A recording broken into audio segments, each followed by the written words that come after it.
எப்படி என்று கேட்டான். அதில் கடுப்பாகி அம்பிகா, எப்படினா என்ன அர்த்தம்?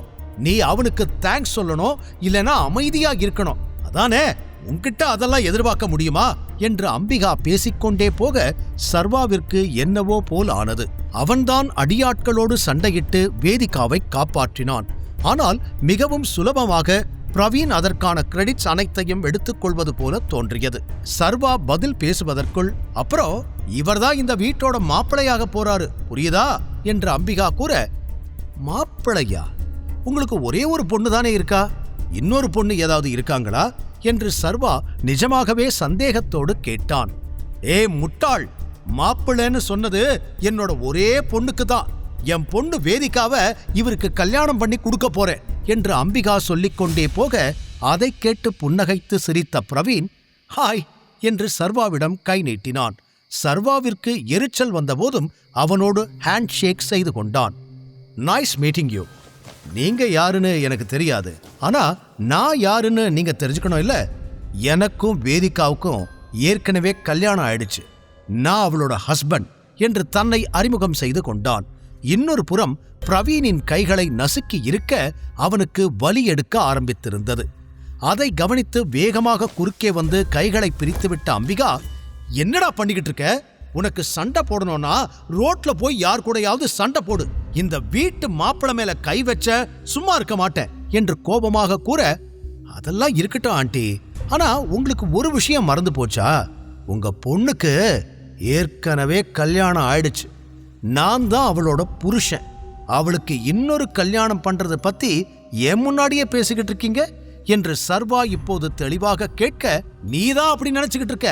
என் பொண்ணை கட்டாயப்படுத்தி உனக்கு கல்யாணம் பண்ணி வச்சுட்டா அவ உனக்கு மனைவி ஆயிடுவாளா? நான் இருக்கிற வரைக்கும் அது ஒரு நாளும் நடக்காது. எனக்கு பையன் இல்லைன்னு நான் கவலைப்பட்டுக்கிட்டு இருக்கேன். அதுக்காக கடவுளா எனக்கு கொடுத்த வரந்தாம் பிரவீன் என்று சற்று ஓவர் டோஸ் ஆகவே பிரவீனை புகழ்ந்தார். பிரச்சனை வேறு விதத்தில் போவதை உணர்ந்த குணசேகரன், அம்பிகா போதும், எதுக்காக இப்ப இதெல்லாம் பேசிக்கிட்டு இருக்க என்று கட்டுப்படுத்த அவர் அமைதியாவது போலவே தெரியவில்லை. மீண்டும், நல்லா கேட்டுக்கோ, வேதிகா உன்னோட வைஃப் கிடையாது. இன்னும் கொஞ்ச நாள்ல பிரவீனுக்கும் என் பொண்ணுக்கும் நான் கல்யாணம் பண்ணி வைப்பேன் என்று அழுத்தம் திருத்தமாக கூறியவர், நீங்க வாங்க தம்பி, வெளியே போய் பேசலாம் என்று பிரவீனை அழைத்துக் கொண்டு அம்பிகா வெளியே சென்றுவிட சர்வா பேச்சற்று அப்படியே நின்றான். பதிலுக்கு பதில் பேசிவிட முடியும் என்றாலும் அம்பிகாவின் வார்த்தைகள் அவனை அதிகமாகவே காயப்படுத்தியது.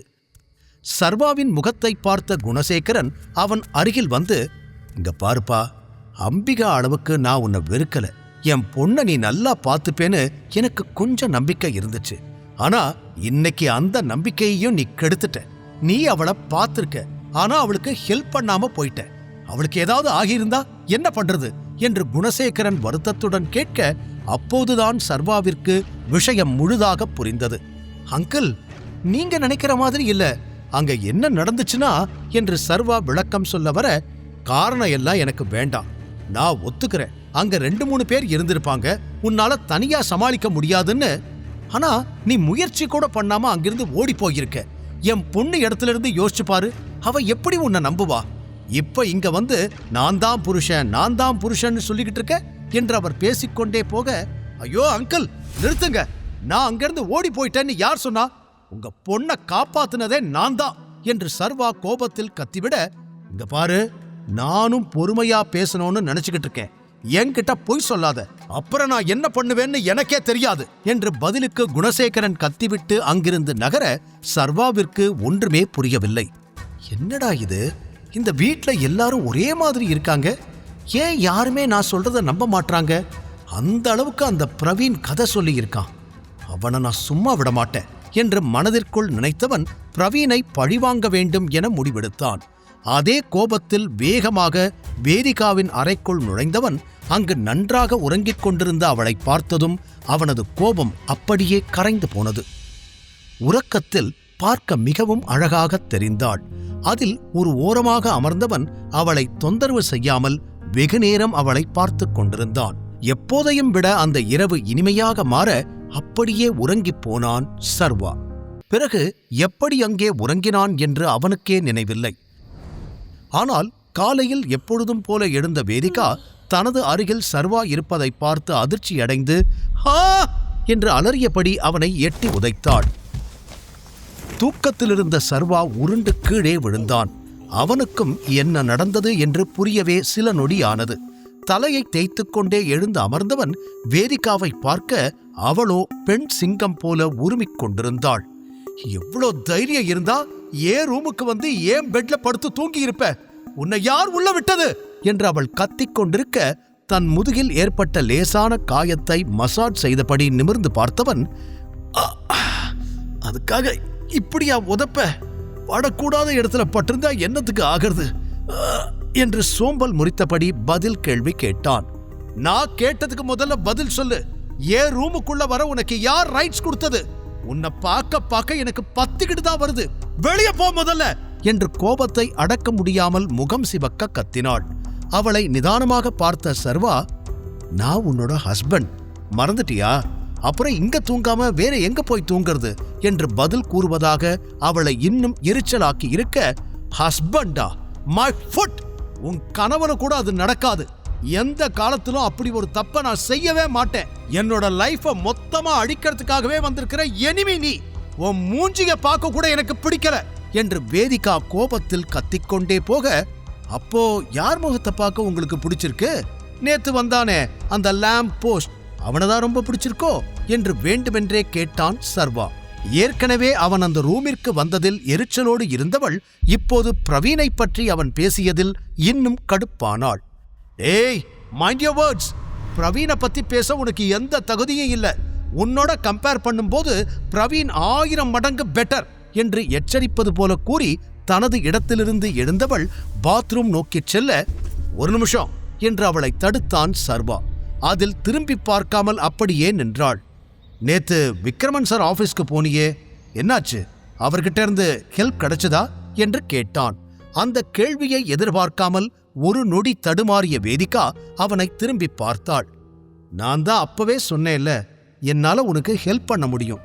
நீ நினைச்ச மாதிரி டீல் ஓகே ஆயிடுச்சா? ஹாப்பி தானே என்று அவன் பேசி முடிப்பதற்குள், ஏய் ஸ்டாப்! என்னமோ எல்லா ஹெல்ப்பையும் நீதான் பண்ண மாதிரி ஓவரா டயலாக் பேசிக்கிட்டு இருக்க என்று வேதிகா கடுப்புடன் கேட்க, டயலாக் பேசுறேனா? நேத்து நான் தானே உன்னை விக்ரமன் சார் ஆபீஸ்க்கு கூட்டிட்டு போனேன், அதுக்குள்ள மறந்துட்டியா என்று சர்வா நிஜமாகவே புரியாமல் கேட்க, அதெல்லாம் நீ போட்ட நாடகம். உண்மையாவே எனக்கு ஹெல்ப் பண்ணது பிரவீன் தான். அதனாலதான் நேத்து அங்க நான் நினைச்சதெல்லாம் நடந்துச்சு. இதுல உனக்கு எந்த சம்பந்தமும் இல்ல. அடுத்தவங்க பண்ண ஹெல்ப்புக்கு நீ கிரெடிட்ஸ் எடுத்துக்க பாக்குறியா என்று கோபமாக கத்திவிட்டு பாத்ரூம் உள்ளே சென்றாள். வேதிகா, நீ ஏதோ தப்பா புரிஞ்சுக்கிட்டு இருக்க என்று சர்வா சொல்ல, நான் வெளியே வரும்போது நீ இந்த ரூம்லயே இருக்கக்கூடாது, கெட் அவுட் என்று சொல்லி பாத்ரூம் கதவை முகத்தில் அடித்தது போல வேகமாக சாத்திவிட்டாள். சில நிமிடங்கள் அப்படியே நின்றான் சர்வா. எப்படியாவது அவ மனசை மாத்திடலான்னு நினைச்சு ஹெல்ப் பண்ணா, இவ என்னமோ புதுசா கதை சொல்லிக்கிட்டு இருக்கா. உண்மையாவே நான் தான் ஹெல்ப் பண்ணேன்னு இவளுக்கு தெரியலையா, இல்ல வேணும்னே இப்படி பேசுறாளா என்று குழம்பி போனவன் அந்த அறையிலிருந்து வெளியே வந்து அவன் வழக்கமாக தங்கும் சர்வன்ஸ் ரூமுக்கு சென்று குளித்து தயாராகி வெளியே வர அனைவரும் டைனிங் டேபிளில் ஆஜராகி இருந்தனர். சர்வாவும் அமைதியாக அங்கு அமர்ந்து கொள்ள வேதிகாவை பார்த்த அதியமான், விக்ரமன் உன்னோட கான்ட்ராக்டுக்கு ஓகே சொல்லி சைன் பண்ணிடுதா கேள்விப்பட்டேன். டீல் முடிஞ்சதா என்று கேட்டார். ஆமாம் தாத்தா என்று மெதுவாக தலையாட்டிய வேதிகா, எல்லாமே முடிஞ்சது, இனிமே ஆபீஸ் விஷயத்துல எந்த பிரச்சனையும் இருக்காது என்று கூறினாள். அதற்கு குட், இதுக்கப்புறம் உன் பிசினஸ்ல என்ன பிரச்சனை வந்தாலும் அதை நீதான் சரி பண்ணிக்கணும் என்று அதியமான் கூற, கண்டிப்பா தாத்தா, இனிமே நீங்க வருத்தப்படுற மாதிரி நான் எப்பவுமே நடந்துக்க மாட்டேன், நீங்க என்ன நம்பலாம் என்று தாத்தாவை பார்த்து கொண்டே கூறிய வேதிகாவின் கண்களை பார்த்தான் சர்வா. எப்படியாவது மீண்டும் தாத்தா மனதில் இடம் பிடித்து விட வேண்டும் என்ற ஆசை அதில் அப்பட்டமாகவே தெரிந்தது. பிறகு சர்வா பக்கம் திரும்பிய அதியமான், நீ இப்ப எங்கேயாவது வேலைக்கு போறியா என்று கேட்க, ஆமா என்பது போல தலையாட்டிய சர்வா, நானும் விக்ரமன் சார் ஆபீஸ்ல தான் ஒர்க் பண்றேன் என்றான். அப்படியா, என்ன பொசிஷன்ல இருக்க என்று அவர் திருப்பி கேட்க, சர்வா ஆபீஸ் அசிஸ்டன்ட் என்று கூறி முடிப்பதற்குள் அம்பிகா ஏதோ பெரிய காமெடியை கேட்டது போல சத்தமாக சிரிக்க ஆரம்பித்து இருந்தார். இப்போது அனைவர் பார்வையும் அம்பிகா பக்கம் திரும்ப அவரோ சிரிப்பை நிறுத்துவது போலவே தெரியவில்லை. சிரித்துக்கொண்டே இந்த வேலைதான் உனக்கு கிடைக்கும்னு எனக்கு ஏற்கனவே தெரியும். ஆமா, உனக்கு எவ்வளவு சம்பளம்? நீ வாங்குற 5-10 பிச்சைக்கு இந்த வீட்டு மருமகனா ஆகணும்னு ஆசைப்படுற என்று அம்பிகா கூறி முடிக்க அதற்கு சர்வா எந்த பதிலும் சொல்லவில்லை. என்ன கூறினாலும் அதை வைத்து மீண்டும் இதே போல அவனை மட்டம் தட்டத்தான் அம்பிகா நினைப்பார் என அவனுக்கு நன்றாகவே தெரியும். போதும் அம்பிகா, நிறுத்து. சாப்பிடும்போது தேவையில்லாம பேசிக்கிட்டு என்று பேச்சை நிறுத்தினார் அதியமான். அதை கேட்டதும் அம்பிகா மட்டுமல்லாது அனைவருமே அத்தோடு பேச்சை நிறுத்திவிட்டு சாப்பிட ஆரம்பித்தனர். சர்வாவிற்கு வழக்கம் போல அங்கு சாப்பிடவே ஏதோ ஒன்று தடுத்தது. பாதி சாப்பாட்டில் எழுந்தவன் அதற்கு மேல் யாருக்கும் பேச்சு கொடுக்காமல் அங்கிருந்து கிளம்பிவிட்டான்.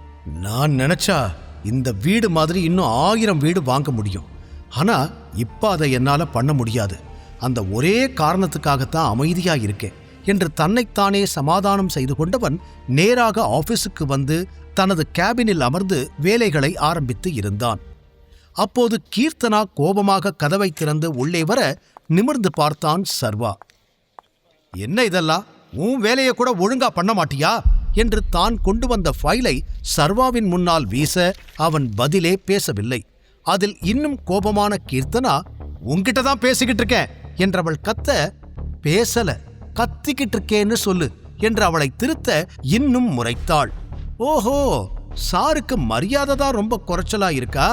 நீ பண்ணி வச்சிருக்கிற வேலையை பாரு என்று அந்த ஃபைலை திறந்து காண்பித்தவள், 2 கஸ்டமர் நமக்கு 2 ஸ்டார்ஸ் தான் கொடுத்திருக்காங்க. இவங்களோட நேத்து நீ தான் டீலிங்ல இருந்த, என்ன பண்ணி தொலைச்ச என்று அவன் டேபிளில் ஓங்கி அடித்து கோபத்துடன் அவள் கேட்க, சர்வா அந்த ஃபைலை கையில் எடுத்து பார்த்ததும் அவன் முகம் மாற, ஹேய், இந்த கஸ்டமர் லிஸ்ட்ல ஒரு பொண்ணு பேர் இருக்கு. நான் பேசினது எல்லாமே பசங்க கிட்ட தான், எல்லார்கிட்டையும் நான் பொலைட்டா தான் பேசினேன் என்று சர்வா தெளிவாக விளக்கம் கூற, தேவையில்லாம என்கிட்ட பொய் சொல்லாத. உன் திமிரால தான் மேனேஜர் போஸ்ட்ல இருந்து உன்னை இப்ப இந்த போஸ்ட்ல போட்டிருக்காரு விக்ரமன் சார். அத பர்சனலா மனசுல வச்சுக்கிட்டு ஆபீஸ் பேரையே கெடுக்கலான்னு பாக்குறியா என்று கீர்த்தனா ஏதேதோ பேசிக்கொண்டே போக, முழு கதையையும் கேட்டு மகிழ பாக்கெட் FM ஆப்பை டவுன்லோட் செய்யுங்கள். லிங்க் டிஸ்கிரிப்ஷனில் கொடுக்கப்பட்டுள்ளது.